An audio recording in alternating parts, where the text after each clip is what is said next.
All right. Good morning, our internet friends. Good morning. Happy Tuesday. It is a happy Tuesday. It's a tired We're Tuesday. literally as we talking were just about saying. I'm so tired. Push start. Good morning. It's a face. Just putting on a face. It's a face. Welcome to the Medicare Cafe Prechat, where Carrie and I log on just a little bit early and just kind of talk about industry things, life things. You have an opportunity to text the number below or comment. Let us know if you have any questions, comments, concerns, threats, or promises before the Medicare Cafe even starts. Today we're obviously talking about debunking some industry myths, especially with major changes going on. Before we do that, though, right, you're just like, I'm interested. Yes, I'm interested in hearing all these things. Yeah. I'm here for the questions today. Same, girl. Someone's going to know this, maybe. Before we get started, though, Carrie, you were kind of telling me that, like, you ran in here literally 5 minutes before we start saying, like, I'm sorry. I was literally not even texting and driving. Laptop typing and driving. Trying to talk to a client about a med sup that they're buying in Kansas. So tell me a little bit about that. So we're obviously here in Missouri, and these clients are in Kansas, and they need a July 1 start. Always. 3 days away, guys. I'm so far from you. And Not yes, in real come life. over. Not in real life, but just on the camera. And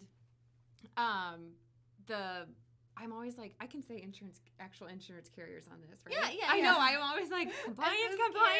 I'm scared of everything. No, you're good. So Medico was like the lowest cost for them at Mhm. $118. I'm going down the different carriers, talking about different, benefits, and UHC. Everybody knows UHC. They were like $50 more a month for each of them, and they just had questions about, well, I'm not familiar with Medico. I'm not familiar with Lumico. I'm not really familiar with Allstate. Yeah. And those are the like lowest ones for them. And I was like, I get it. Like that, we can't just look at cost. Like if you are more comfortable going with the United Healthcare bigger name brand, if you can afford that $50 per month, like I'm not going to blame you for doing that. Because I was just like, okay, in Kansas, they don't have the Missouri anniversary rule. Right. And they each take like 20 meds. So like they're and high so utilization. I'm like, they're not going to qualify out of this. And so I'm like, what you pick now? She was like, so I'm going to be on this for like 20 years? Yeah. And I was like, unless maybe Kansas adopts an anniversary rule. Which it could. We've had Yeah. like 4 states in the last 2 years adopt a rule. But there's goods.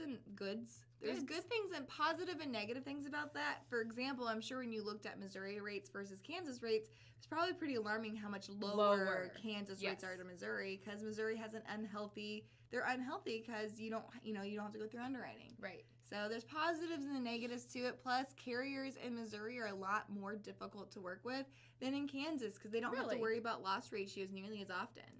You're starting to see a lot of carriers in Missouri come out with like new plans that certain agents don't have access to because their loss ratios aren't great. Not because the agent's doing anything wrong, but they're writing a lot of Missouri anniversary. Yeah. So there are some negative effects to those anniversary rules. But yeah, I think that brings up the age-old question. Missouri, we get a little spoiled by being like, you know what, let's put you on this plan. No real harm or foul for me because I'll just change you next year if you don't like it. That's a luxury that, again, double-edged sword. Right. We're constantly having to protect our book of business because they can change. There's nothing to stop them from changing that. So it's more work, but it's less pressure. Well, and then so both spouses were on the phone, and he was like, come on, honey, they're all the same. They all cover the same things. Like, let's just go with the $50 a month cheaper. And she was like, I have never heard of them. And so I was just trying to be, the middleman. So we might go with Aetna that was like middle of the road.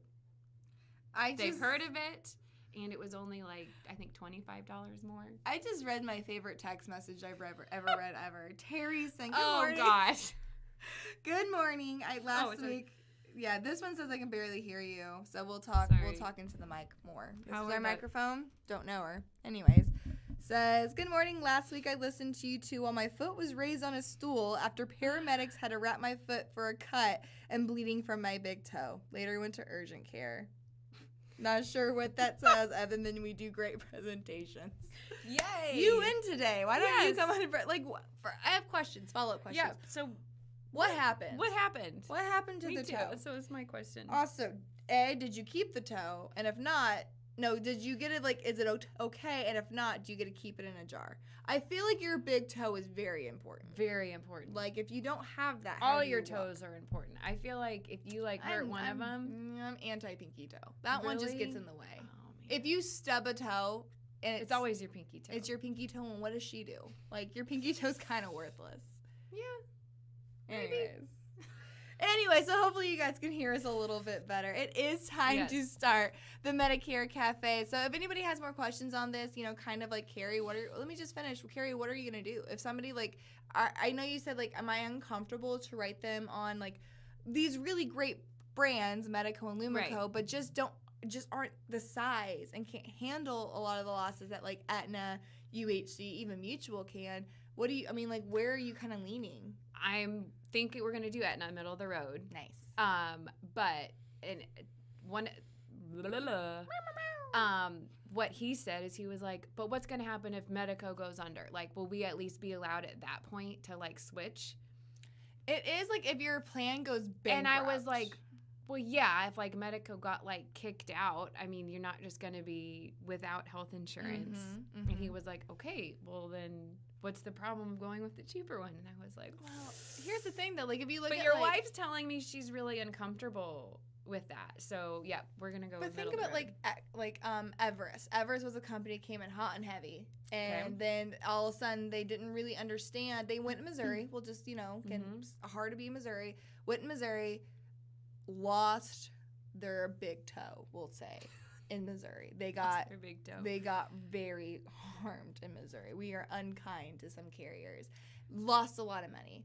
They had to leave. They had to exit. They do not take more. What happened?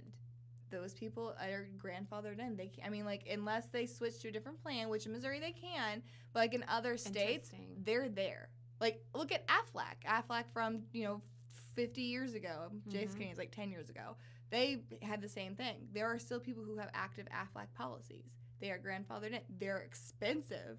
They're very, very, very, very, very expensive because the company's trying to make up the loss ratios, but they still have them, and it's still available. So it's only if they go bankrupt? Bankrupt. That there's a guarantee issue. Okay. So, on that note, all the questions that you have, Stacy asked a really great question. Have loss ratios gone up or down since the last pandemic, from the last few years in the pandemic? You kind of mentioned this last week, but we're actually saying that there are fewer Part B claims this year than what was originally thought. 6%. Not this year, but in 20 to 21. Yeah, 6% decrease, which was the largest significant in history. There were 2 other decreases in Part B claims in the years past, but it was only like 0.5%, and it was down 6%. So very interesting. That's huge. Which actually leads us into our topic today, which is debunking myths about the current industry changes. Because, to be honest, there is a ton of change right now in our industry. We're focusing pretty heavily and have been focusing on, like, the compliance updates, the recording, the turning in the marketing pieces. But there are so many other changes that are happening. Change can be great, but honestly what we're seeing right now is that there's a lot of misinformation. I will go and, like, troll the forums, like those Facebook pages, and see all these people talking, and it's just like, I understand why you think that, but that's wrong. It's not scary. Saying that, yeah. I hate when, like, you try to, like, sometimes, like, even if I research something myself, I'm like, do I really believe that? Like, you just got to go to us, the experts. Just ask us. Or, the official government websites. you have to trust your sources. Yep. Facebook groups are not the most reputable. They're great for, like, sharing experiences, but when you really need hard facts on how something is handled, make sure you find your reputable sources. So a lot of these are actually coming from those Facebook groups and other forums that maybe we just are like, we need to clarify that a little bit more. Number 1, the first myth I wanted to talk about today is that Cobra is becoming credible for Medicare Part B. I've actually heard this now in 3 different occasions where they're saying 2023, Cobra is now going to become credible. And I understand why. Oh, why is everything freezing? Oh, no. Hopefully they can still hear us. Yeah. Okay. Oh no. That's moving. Yeah, I get it. Okay, I understand. We lost our text line. We're fine. Anyways, I understand why people are thinking that, like, oh, it's credible coverage, because there are pretty significant things happening right now with Medicare Part B. Cobra is not going to be credible. Okay. It may be in the future, but for 2023. But not 2023. No. It is something that's been on NAHU, if you're familiar with NAHU, National Association of Health Underwriters. It is something that has been on their docket for the last few years to get accomplished, but we're not quite there yet. Okay, so I think not we'll yet. Not yet. Hopefully in the future, though. Right. Where the confusion is coming from is because in 2023, the rules for enrollment for Medicare Part B will be different. And actually super convenient for both the agent and the consumer. Yes. So, tell.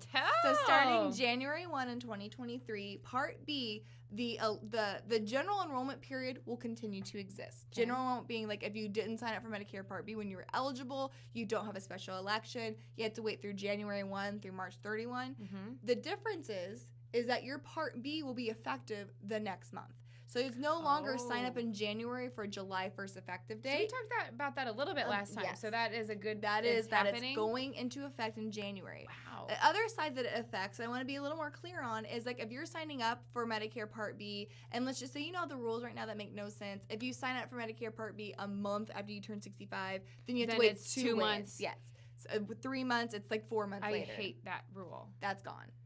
In Thank January, the Lord. January 1st, 2023, the weird when your Part B will become effective will no longer be true. Your Part B effective will always be the following month, as long as you're over the age of 65 or eligible. Oh my gosh, that's wonderful. Yeah, so that is something, again, a lot of people are getting confused, saying makes me like, so happy. well, Cobra must be credible now. No, it's only affecting like the weird rules of when your Part B will be effective. That rule never made sense to me. No, why it was 2 months after. So, yeah. So they're getting rid of it. Yay! Next. Exciting changes. That's what I'm saying. They're not all bad. Not all these changes are bad. That's a really significant one. Another thing I want to talk about is talking about how recording virtual sales is only negative. And obviously we've talked about this one so much on this platform.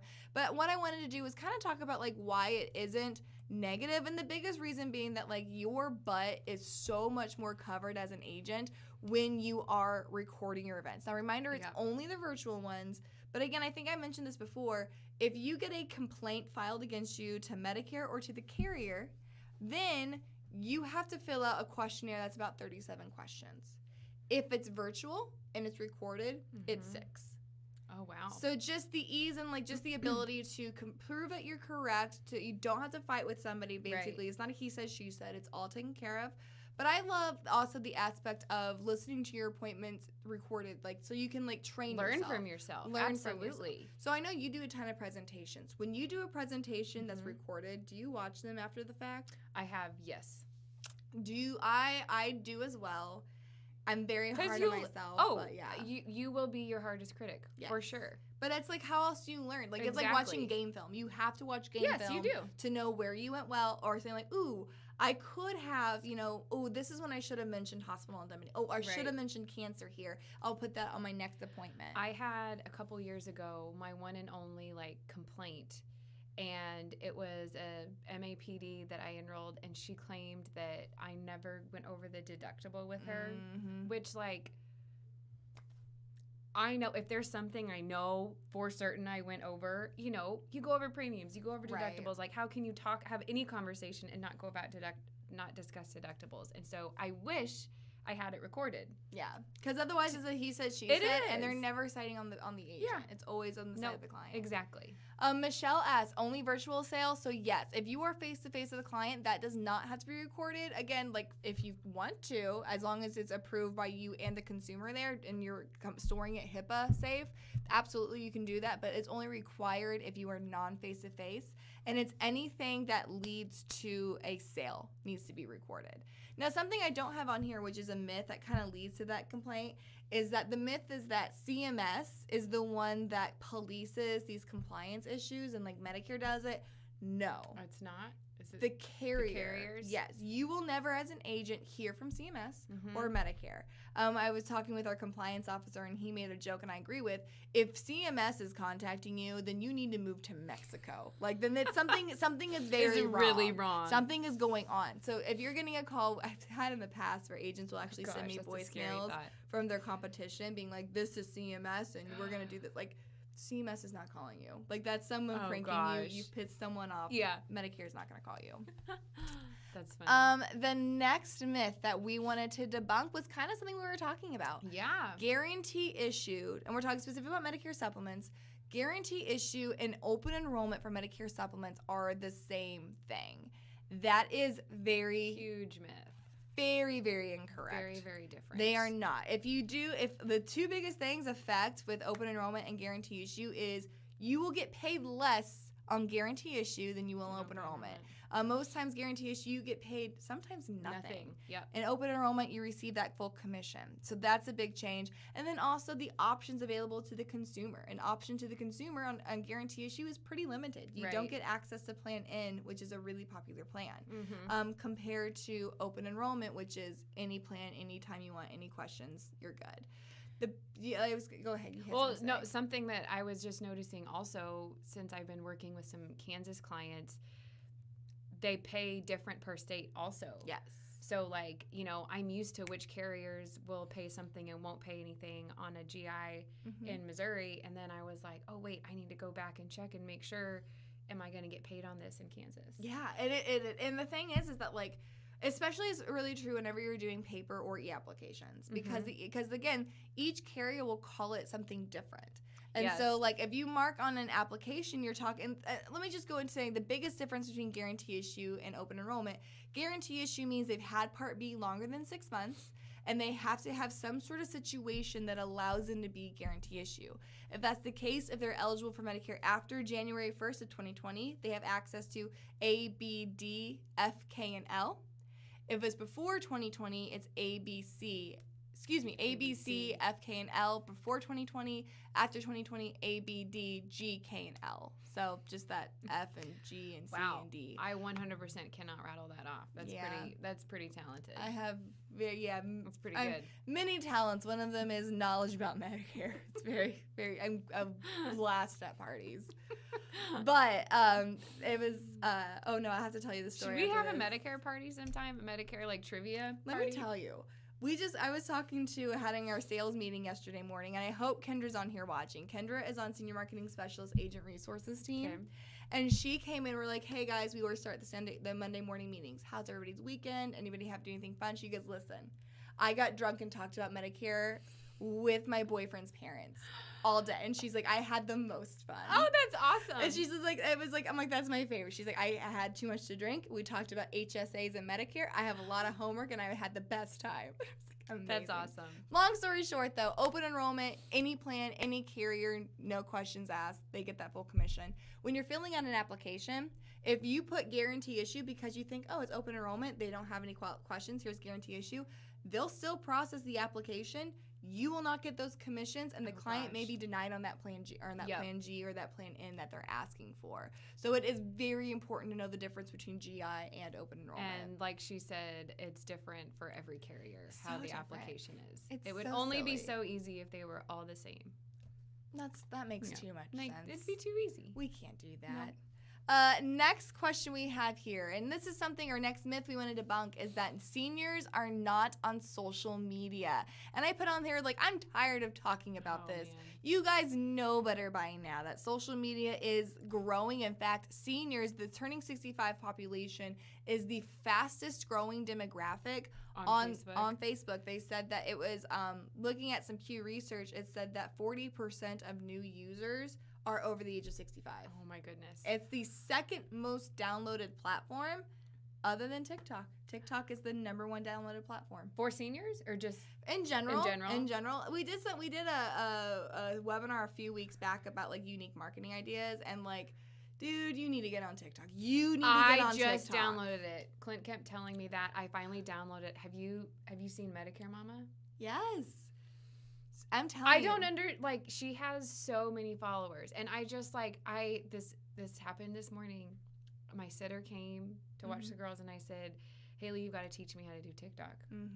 I need someone to teach me. Again, we're the I'll worst learn. millennials. She'll teach me, and I'll teach you. Thank you. Because it is. I mean, like, that's what it's. If Facebook is fastest growing, slowest growing for the under 18 demographic, fastest growing for the over 65 demographic.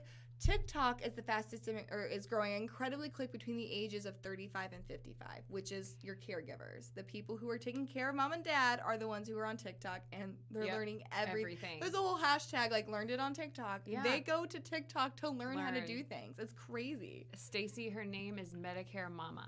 So Medicare Mama is actually, is it Sylvia or Rebecca Gordon? It's one of the Gordon sisters from Gordon Marketing, which is an AmeriLife-owned company. So they're not an integrity company. They're owned by AmeriLife, but it's one of the Gordon sisters, and they actually cultivate, like, leads for themselves, and they, like, just will get on there. I would imagine so. Do lives and just talk about, like, answer Medicare questions live. I'm going to get on there. I'll tell you guys my handle once I'm on there. Do so. I know we need to get on TikTok. We do. Medicare Cafe needs to be on TikTok. Yes.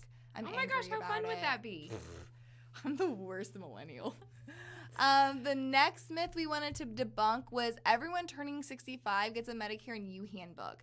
This was something that I wanted to discuss because, like, the Medicare and You handbook is that really fancy one. There's so many people who put it, who, like, built it into your, I know you do, like, you use the Medicare and You handbook in your sales presentation. Oh, yeah. Just know if they age into Medicare prior to September of that year, they've never seen that. Just happened to me last week. Yeah. So I was using it in one of my presentations, and they were like, well, what is that? I don't have that. And I was like, well, you don't yet. No. So don't have it yet. So it is, again, the Medicare and You handbook. Asked if they could have mine. Oh. I know. I was like, I only have one. This is my Bible now. Well, and keeping in mind, you can't give them yours because yours has been dog-eared and marked up and spin on a little bit, so you can't give them that one. But yeah, so just a reminder, when you're doing your Medicare 101 or your Medicare education, the Medicare and You handbook is my favorite document to have as an agent. But your consumer will not get that until September that year. I want to know how many people have actually sat down and, like, read it. I would love a show of hands. Who has sat down and actually read your Medicare and You handbook? It is helpful. It's incredibly boring. But it is consumer facing. So there's, like, little to no jargon in there, very detailed explanations. I'm surprised by how many clients have told me that they've read it too. Like, they sat down and read it? More. I've been hearing that more lately. Stacy. Oh, love it. Yep. That's the only way to do it. Same, girl. Same. I haven't read it since probably 2013. And I know it's different. Oh, gosh. It's probably been since I was studying Medicare when I was trying to learn, like, the hell do I even spell this? Yep. Mine was probably 2020, maybe 2019. You were much more productive with your quarantine than I was in mine. Well, it had to have been pre-kids. So, I was going to say, I reproduced. It had to have been pre-kids. So, yeah, it is. I do recommend it. Yeah. We actually have on the university a really cool tool that's like, here are the specific pages of the Medicare and You handbook that you should highlight. It talks about diabetes on this page. It talks about group insurance on this page, who pays ours. So go to our university and look at that white paper. It is super helpful just to kind of, like, know where your resources are. Yeah, absolutely. So, but just know if you are going to do that presentation, your clients most likely have not seen that book yet. The next one? I think this is my last myth. Maybe we'll all be surprised. Here's another really positive one. I've heard this a lot lately.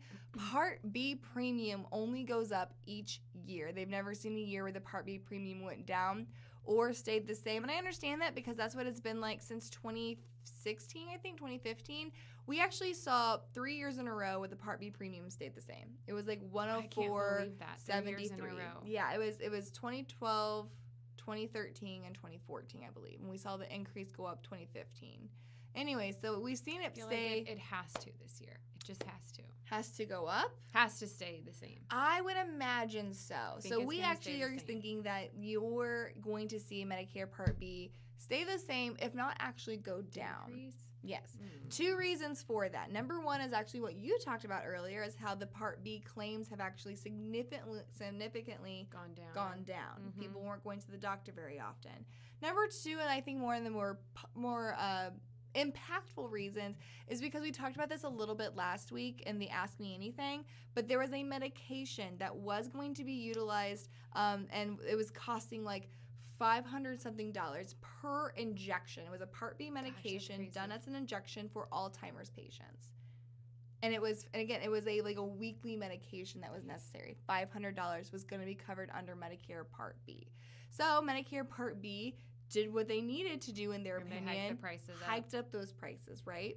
Well, that medication actually is not going to be at that cost. So Social Security actually recommended, and the government, CMS, told Medicare, like, hey, or told CMS, you can't charge that much for Medicare Part B. Yeah. You increase it because of this medication in particular that it didn't follow through, so you need to reevaluate. So we actually thought that it was possible that the Part B premium, I'm spitting everywhere, I'm very excited. We thought that actually in the middle of 2022, you were going to see a Part B decline, like a Part B decrease in premium, which was very possible and recommended by the government. That didn't happen. Realize that. Yes, that was actually a recommendation. Never saw it. Yeah, we didn't see that. Shocker. Yeah. But it is extremely popular that are extremely positive. Popular? It will be popular. Possible. It will be popular if it's possible. It's possibly popular. Anyways, it could happen, full Porky Pig moment, that we will see Part B, if not go down a little bit, then at least stay the same going into 2023. Speaking of Part B drugs, this is a tangent here. I like it. I have 2 clients that I'm dealing with right now who they're leaving their employer plans, and both of them, they're 2 completely separate. They have these like rare conditions, medical conditions, and they're on kind of research drugs that are, one of them is $12,000 a week for life, and one of them is $10,000 a week for life. And they're stressing like, hey, this is fully paid for on my current insurance. Tell me it will be paid by Medicare. So I'm doing all the research in my fibers to get it in writing that this will be covered. It is. That's a lot. I feel a lot of pressure. Yeah, I do. And like I've actually seen that happen a lot. Dan Mangus, who is our vice president of growth and development at Senior Marketing Specialist, his sister-in-law, who recently just passed away of sarcoidosis, she ended up staying and paying for Cobra and like exhausting her Cobra because her sarcoidosis medication was a lot more affordable on the group insurance. And so it was cheaper for her to actually pay for Cobra and do all that stuff because of the medication she was on for sarcoidosis. Is it a part? I imagine it was I honestly don't know. I don't know if it was a Part B medication or if it was a Part D medication. It just one way or the other. It was way more affordable, even with her paying the incredibly high cost of Cobra for that medication. So like that just kind of goes to show another myth that we could debunk is that Medicare is always better than group insurance. Why would anybody stay on group when they have Medicare? It's not always. Yep. I've got another guy who he has ALS and he's 85, still working.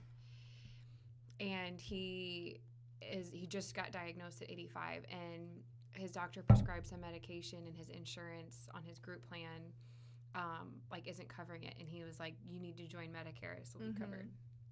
85 years old. That's wild. Still working like 50 hours a week. Yeah. I know they say like if you quit. And has ALS.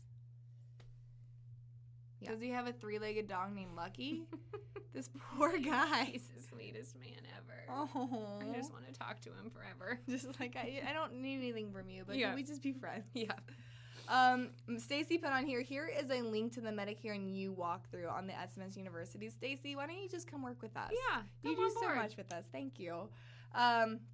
And Michelle says, medicines change each year. Couldn't you only guarantee 1 year at a time? And that is really true. I mean, that is something whenever you're dealing with medications. The biggest time where you see medications actually, like, leave a formulary is if and not the only time, but the most frequently time is when that medication, the patent actually is lost. So the patent runs out on that medication. And so they start making, what's it called? When it's not the brand name. Generic. They start making generic versions of that medication. So the pharmacy will oftentimes say, okay, we're no longer covering the brand, not the pharmacy, excuse me, the Part D plan. Right. And they'll only cover the generic. However, oftentimes the generic won't work for individuals because they may be allergic to some of the non-active ingredients. So. And these are all, I didn't specify, these are all Part B medications that these clients are taking. And so, I mean, so far on the drug manufacturers' websites that I've been researching, it says Medicare Part B will cover 80%. If you have a Medicare Supplement Plan G or whatever it is, it will cover the other 20%. Yeah. Like, that's what I need in writing. Yeah. I need this. Yeah. No, if it was ran through Part D, I would not feel comfortable them switching to Medicare. Judy is asking, what other changes are we predicting for 2023? A lot of them are going to be much more like state and area specific. One of the biggest things that we're seeing right now going into AEP is actually what we're predicting and what the industry is showing us is that you're going to continue to see Medicare Advantage plans outsell Medicare supplements. Yep. Inflation being a huge portion of that rise in benefits. In fact, we saw the Part D and Part C premiums go up substantially. People are getting much more, not premiums, excuse me, commissions. Commissions went up wildly for Part C and Part D this year, so it's more agent incentive to write them, and again, the benefits, a lot more money is being invested by CMS into those plans. So I think you're going to continue to see Part C and outright Medicare supplements, and we're seeing a ton of expansion as well. So you're seeing fewer and fewer areas that don't have at least one plan. Medicare Advantage plan. And in fact, you're seeing more of them now have at least 3 to 5. That's exciting. In the most remote areas in the United States, are almost all of them now have at least one option. That's nice. Yes. And Lori put on here, meds can change in price from October 16th through December 7th. So just knowing that, again, like when it comes to these medications and things like that, formularies can change at any given moment, and it does not open up a special election. Same can be said about like providers and things like that. Does not open up an election. So it's really important to say. I know you mentioned this. You say at this time, as of I can say this holds true till December 31st of this year. Exactly. So and just then we keeping that in mind. reevaluate every year. Yep. That's why you need me. That's why you need me. So I think that is the last myth that we wanted to debunk is what was going on. What was going on in the industry. Again, a ton of industry changes. Another industry change. Some really exciting, though. Not all bad. Most actually really good. Yeah. Most are actually pretty positive. I think you're going to see, again, as far as marketing goes, you're seeing a huge decline in mail drop for marketing. So if you are right now relying... Get on TikTok. Get on Facebook. If you're relying solely on purchasing leads, you're going to have a hard time. Yep. You really need to shift your focus onto marketing. Build strategic alliances or referral partners. Exactly. That's honestly how... If you are relying 100% on purchasing leads for your client acquisition, your acquisition is going to continue to skyrocket. You should see like the stamps right now are expected to go up another like 4 cents in July. Yes. So your postage is increasing in price and everything. So if you're relying solely on purchasing leads, you really need to work on more costly. Doing what Carrie's doing, working back on those grassroots marketing ideas. And strategic alliances is how you do that. Yep. Lori, great question. How much does the CMS contribute monthly to Advantage plans? Depends on the location. So CMS determines how much money a Medicare Advantage plan has to gets based on the population and honestly the utilization in that area. So for example, I'm from Shelbyville, Missouri. My nearest neighbor when I grew up is sheep and cows. We don't have a lot of people. Lots of sheep, lots of cows. And so because we don't have a dense population and our population tend to be a little healthier, we have our Medicare Advantage plans do not get nearly as much funding as like Las Vegas. Las Vegas has a very dense population and sometimes a higher utilization. So CMS gives those Medicare Advantage plans a lot more funding. Do you know what the dollar amount would even range to? No, I have no idea the dollar amount. I do know that at least 80% of the funding has to go towards plan benefits. Okay. So they cannot, these are for-profit organizations. Insurance companies want to make money, but 80% of the funding by CMS has to go towards plan benefits. The rest of it is paying their administration team, paying commissions, paying salaries, and of course profiting. Wow. At least 80% of benefits or of income have to go to benefits. Good. Yeah. Good statistic there. Yeah, and let me see. A new change is compensation for upgrading UHC clients to new UHC Medigap plans. So again, I hate to get super, super carrier specific on a lot of these things, but just making sure that you're aware of how carriers are paying premiums right now. And like UHC has really interesting rules about like if you go from a UHC Medicare Advantage to a UHC Med Sup, you have like a 2-year trial right compared to others who have 1 year. You get paid more on certain things, so just be aware of what like that carrier is doing. Yes. Yep. But anyway, guys, I love the interaction. Any more questions, comments, concerns, threats, or promises, please put them in there. I love this. Michelle Space also mentioned that it's so important to teach clients how to use the exception process. I imagine you're talking about when it's coming to those medications. Drugs, yep. Have you run into that a lot where you've had to like submit exception claims and things like that? I haven't. Good. Actually. Good. I really haven't. Mm-hmm. I can't think of. I feel like more so I have clients that have applied for like grants through the actual drug manufacturer. I don't know that a lot of agents know that exists. So talk a little bit more about that. Because most agents, like, if it's not insurance related, I can't help you. That's not. I mean, these are actually, well, you talk about it. So, like, there's Gilenia is what's coming to the top of my head.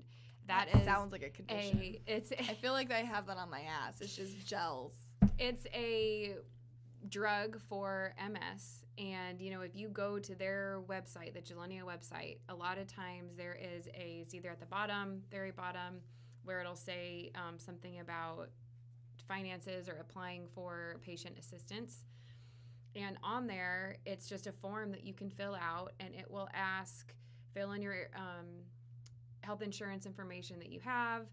And a lot of times the doctor signs off on it, and if the doctor signs off on it, a lot of times it gets it paid very fully. Cool. And I know because a lot of them like, well, I can't use my discount programs with insurance, but a lot of those grants and stuff you can use with insurance. Some of them, it only works with under 65 insurance. There's specifically a snippet in there about Medicare or Part D, but I can think of probably 5 clients that I've done that with, and 4 of them it worked. Now you do have to reapply every year. Good to know. And it's, you put in your income sometimes, but I've only had one that it hasn't worked. And that was the most recent one about a month why ago. didn't it work? What was different with them? They said your Part D should cover it. Okay, got it. Interesting. And the Part D did cover it. It was an inhaler, but it was like $200 a month. Yuck. Yeah. Mm-hmm. Well, who needs to breathe? That's not medically necessary. You don't need to do that. Terminal lung cancer too, so it was heartbreaking. That is frustrating. Yep. Anyways, so thank you again. Not to end on a bad note. It's puppies and sunshine. I just want puppies and sunshine. But hopefully everybody enjoy your 4th of July weekend. And I know, oh my gosh, that's this weekend. It is. Can you believe it? Holy cow. This year, guys, we're already half over AEP. It's almost AEP. I'll tell you what. We this whole week, every carrier, except for like 2 or 3 of them, are launching their certifications this week. AHIP was last week. Certifications for most of the other carriers start this week. So, guys, we're in it. We are in AEP. We are in the thick of it. So just making sure that you guys are always starting early. Sorry, guys. I'm slacking on my reading the text here. How does the recording sales conversation work in regards to cold calls to T65s to set a face-to-face appointment? So that's a great question. Basically, to reiterate, how does the recording the call work? If you're cold calling or anything like that, it's called, we talked about this a few weeks back on a Medicare Cafe, it's called understanding like the chain of enrollment. If there is anything done or any communication sent out to that consumer that could result in a Medicare supplement or a prescription drug sale, that has to be recorded and kept on record for 10 years. So cold calling for like Medicare supplements, you can imagine if you're cold calling for a Medicare supplement, you're probably going to write a prescription drug plan on that. That has to be recorded. Right. That cold call has to be recorded because it could potentially lead to a prescription drug sale. Basically, everything is just going to be the safest. Yeah. If you're making a call, record it. Record it. If they're calling into you to make an appointment, if it's possible that you will sell a C or D plan at that appointment, has to be recorded for 10 years. Now, good news is that we do have some really awesome solutions. Medicare Center, which is a enrollment, Medicare Advantage, and PDP enrollment platform. Medicare Center does have a solution. We are really excited to kind of bring you guys what that solution is in the upcoming weeks. But so don't panic too much. But yes, if it could potentially leave in a C&D enrollment, it must be recorded. How awesome is this? We had 2 people recommend topics for us to talk about. Oh, I love that. Tell us what you want. Brad says, speaking of group insurance, that's the appointment that always has me questioning things. That would be a good Medicare Cafe topic, types of group federal employee programs, and when to consider replacing and when not to. Love that. Thank you, Brad, for that question and that recommendation. And then somebody else said, can you dedicate a cast to Part D alternatives? Drug spots can be a killer, would be good to go over options. I love both of those things. The Part D, because again, like I love Part D alternatives because like there's some like coupons and some things that are actually cheaper than the copay. And if you don't use your insurance plan, then you're not as much at risk of getting in the donut hole. Mm-hmm. So if you can use like some generic ideas instead of using your insurance, using some Part D cost, like some drug alternative payments, keeps you out of the donut hole and it's cheaper. So absolutely. I love those ideas. We'll be sure to do those. Last question, Carrie, how are you going to handle your referrals with the chain of enrollment? They now need to be recorded. Yeah, we actually talked about that. It's a little bit of a worry for me. Mostly it's, the financial advisor connects their clients and me by email. And so I just am going to request to all of them that they have to CC me on everything. And they're just going to do their best to help me with the compliance. They can't help if that client calls in. I've just told them if they do call in and ask about it to tell me like immediately about it and what was said, and I will just try to note it the best I can. Because again, like for your groups, like you're with the financial planners, they would do all that serious stuff, which is crazy. They're used to crazy amount of compliance with FINRA and SEC. I mean, they're used to all that. I don't know them, but yes. Yes, they're used to it. So thanks so much for saying those topic recommendations. Love that. Always send those in. And thank you guys again. It's so much more fun for Carrie and I when you guys get to interact with us and ask questions and give us and have these conversations. So I do want to just take a second and say thank you guys so much for your interaction. Thank you guys so much for joining us on Tuesdays. It is, me and Carrie love what we do, and so it's so wonderful to have your support. So thank you guys so much for hanging out with us at Tuesdays at 10. Yay! So have a wonderful 4th of July. Week. We will see you next Tuesday. So until then, guys, have fun, make money, and give impeccable service. Thanks, guys.